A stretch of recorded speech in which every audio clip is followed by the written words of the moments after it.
बिस्मिल्लाहिर्रहमानिर्रहीम। अस्सलामुअलैकुम वरहमतुल्लाहि वबरकातुहू। आज मैं आपको एक ऐसी लड़की की दुखी और दर्द भरी कहानी सुनाऊंगी जिसके शोहर ने उस पर शक किया और उसे तलाक दे दी। तो कहानी शुरू करने से पहले आपसे गुजारिश है कि आप मेरे चैनल हमना वॉइस को ज़रूर सब्सक्राइब करें और साथ दिए गए बेल आइकॉन को भी लाजमी क्लिक करें ताकि फ्यूचर में आने वाली मज़ीद वीडियोस की अपडेट्स आपको मिलती रहें। एक लड़की जिसका नाम बिनिश था। बिनिश अपने शोहर फैज़ान के साथ रहती थी। फैज़ान बिनिश से बहुत प्यार करता था और वो ऐसा प्यार करता था कि बिनिश कभी कभी सोच में पड़ जाती थी कि फैज़ान वाकई मुझसे सच्चा प्यार करता है। फैज़ान दूसरे आदमियों से बिल्कुल अलग था। यानी अगर फैज़ान घर में होता तो बजाय वो कमरे में बैठकर कोई फिल्म देखता, वो बस बिनिश के पीछे पीछे ही रहता था। अगर बिनिश कमरे में होती तो वो उसके साथ कमरे में बैठ जाता और अगर बिनिश किचन में होती तो फैज़ान भी उसके साथ किचन में ही मौजूद होता था।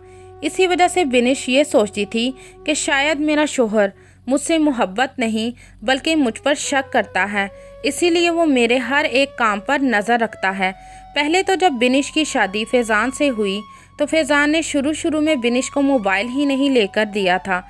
हालांकि बिनिश ने कई बार फैज़ान को कहा कि मुझे मोबाइल ले दें ताकि अगर आपको लेट हो जाए तो आप मुझे फ़ोन कर दिया करें। फिर भी फैज़ान ने बिनिश को मोबाइल ना लेकर दिया था। जब शादी हुई तो 1 साल हुआ तो फैज़ान ने बिनिश को मोबाइल ले दिया था, लेकिन बिनिश को अब इस मोबाइल से कैफियत होने लगी थी क्योंकि फैज़ान दिन में 4 से 5 मरतबा उसे फ़ोन करता था और हर बार यही सवाल करता था कि बिनिश क्या कर रही हो, घर में कोई आया तो नहीं। अगर घर में कोई आ जाता है तो ये पूछता कि कौन आया है, क्यों आया है, खैरियत है। एक दिन बिनिश ने फैज़ान को कहा, फैज़ान मुझे कुछ शॉपिंग करनी है। तो फैज़ान बोला, मेरी तो आज ज़रूरी मीटिंग है, मैं नहीं तुम्हारे साथ जा सकता। तो बिनिश बोली, मेरी एक दोस्त है, अगर आप कहें तो मैं उसके साथ शॉपिंग करने चली जाऊं। तो फैज़ान बोला, हाँ ठीक है, पर तुम टाइम से घर आ जाना, खाना हम दोनों साथ खाएंगे। तो बिनिश बोली, क्या फैज़ान आप भी, हम हर रोज़ खाना साथ ही तो खाते हैं। तो फैज़ान बोला, अरे मेरे कहने का मतलब ये है कि टाइम से घर आ जाना, घर आकर खाना बनाना है। तो बिनिश चुप कर गई। फिर फैज़ान के ऑफिस जाने के बाद बिनिश ने घर के काम किए और फिर अपनी दोस्त के साथ बाज़ार चली गई। बाज़ार अभी बिनिश मार्केट में भी ना पहुंची थी कि फैज़ान के फ़ोन आना शुरू हो गए थे। जब तीसरी मर्तबा फैज़ान का फ़ोन आया तो बिनिश की दोस्त फ़रा बोली, तुम्हारे शोहर को तुम पर यकीन नहीं है जो तुमको बार बार फ़ोन कर रहा है। मुझे तो लगता है बिनिश तुम्हारा शोहर तुम पर शक करता है, क्योंकि प्यार ऐसा तो नहीं होता। बिनिश बोली, फ़रा दरअसल अभी तुम्हारी शादी नहीं हुई, तुम्हें नहीं पता कि शादी के बाद शोहर और बीवी का रिश्ता कैसा होता है, और ये फैज़ान का बार बार फ़ोन करना सिर्फ प्यार ही जाहिर करता है और कोई ऐसी बात नहीं है, दरअसल उनको मेरी फ़िक्र रहती है। तो फ़रा बोली, अच्छा बहन, तुम जानो तो तुम्हारा शोहर जाने। इतने में फैज़ान का फिर से फ़ोन आ गया। फैज़ान ने शायद बिनिश से पूछा था कि तुम अभी तक घर नहीं गई। तो बिनिश बोली, फैज़ान मैं घर आ रही हूँ, बस मार्केट से निकल रही हूँ। तो फ़रा बिनिश को बोली, बिनिश ये मुझे तुम्हारा शोहर कम और अब्बू ज़्यादा लगता है, इतनी भी रोक टोक क्या। तो बिनिश बोली, मेरी अम्मा बस करो और जल्दी से गाड़ी में बैठो। रात को जब फैज़ान घर आया तो बिनिश बोली, फैज़ान आपसे एक बात पूछूं। तो फैज़ान बोला, हाँ। तो बिनिश बोली, फैज़ान क्या आप सच में मुझसे मोहब्बत करते हैं। तो फैज़ान बोला, क्यों, आज तुम ये बात क्यों मुझसे पूछ रही हो। तो बिनिश बोली, दरअसल आप हर वक्त मेरी इंक्वायरी करते रहते हैं जैसे कोई जासूस किसी की जासूसी करता है। तो फैज़ान हंसने लगा। इतने में फैज़ान को किसी का फ़ोन आ गया। फैज़ान ने फ़ोन पर बात की और बोला, मैं आ रहा हूँ तुमको लेने। जब फैज़ान ने फ़ोन बंद किया तो बिनिश बोली, आप कहाँ जा रहे हैं। तो फैज़ान बोला, बिनिश मेरा भाई लंदन से वापस आ गया है और वो एयरपोर्ट पर पहुँच चुका है, मैं उसको लेने जा रहा हूँ, फिर मिलकर खाना खाएंगे। तो बिनिश बोली, जी ठीक है। फिर फैज़ान अपने भाई हसन को लेकर घर आ गया। बिनिश ने उसे पानी पिलाया, फिर उसके साथ मिलकर खाना खाया। खाना खाने के बाद फैज़ान बोला, हसन तुम अब आराम करो, कल सुबह बात करेंगे। तो हसन बोला, भाई बस थोड़ी देर के लिए रुक जाएं, मैं आपके लिए तोहफे लाया हूँ। फिर हसन ने अपने बैग में से तोहफे निकाले। पहले अपनी भाभी बिनिश को तोहफ़ा दिया और बोला, ये मेरी प्यारी सी भाभी के लिए प्यारा सा तोहफ़ा। और बोला, भाभी मैंने आपको तस्वीरों में देखा था, आप तो अपनी तस्वीरों से भी ज़्यादा खूबसूरत हैं। फिर अपने भाई को तोहफ़ा दिया और जाकर अपने कमरे में सो गया। अगले दिन फैज़ान ऑफिस चला गया और फैज़ान ने बिनिश को फ़ोन किया और पूछा, क्या कर रही हो? तो बिनिश बोली, जी खाना बना रही हूँ। तो फैज़ान बोला, हसन किधर है? तो बिनिश बोली, वो लॉन में बैठा टीवी देख रहा है। फिर उससे अगले दिन जब फैज़ान ऑफिस चला गया तो बिनिश को फिर फैज़ान ने फ़ोन किया और बोला, क्या कर रही हो? तो बिनिश बोली, टीवी देख रही हूँ। तो फैज़ान बोला, हसन क्या कर रहा है? तो बिनिश बोली, वो भी टीवी देख रहा है। तो फैज़ान बोला, क्या वो तुम्हारे साथ बैठा है? तो बिनिश बोली, नहीं, वो सामने वाले सोफ़े पर बैठा है। तो फैज़ान बोला, जाओ तुम कमरे में जाकर आराम करो, ये कोई टीवी देखने का टाइम है? तो बिनिश कुछ ना बोली तो फैज़ान ने फ़ोन रख दिया। फिर बिनिश ने हसन से पूछा, हसन क्या फैज़ान शुरू से ही ऐसे हैं? तो हसन बोला, कैसे भाभी? तो बिनिश बोली, शक्की। तो हसन बोला, दरअसल शक्की भी तो उनको आपने ही बनाया है। तो बिनिश बोली, क्या मतलब है तुम्हारा? तो हसन बोला, दरअसल उनको इतनी प्यारी बीवी जो मिली है। ये बात करके हसन हंसने लगा था। तो बिनिश बोली, तुम क्या मजाक कर रहे हो? तो हसन बोला, और क्या, आप क्या सच समझ बैठी हैं? रात को जब फैज़ान घर आया तो बोला, बिनिश तुम्हारी रिपोर्ट्स आ गई हैं और वो पॉजिटिव हैं। तो बिनिश बहुत खुश हुई और बोली, आपकी रिपोर्ट्स नहीं मिली? तो फैज़ान बोला, 1-2 दिन तक मिल जाएंगी। तो बिनिश बोली, अल्लाह करे वो भी पॉजिटिव हों। बिनिश और फैज़ान की शादी को 3 साल हो गए थे, लेकिन उनकी औलाद ना थी। इसी वजह से डॉक्टर के कहने पर दोनों ने अपने टेस्ट करवाए थे। फिर 1 हफ्ता गुजरा तो फैज़ान जल्दी घर आ गया था।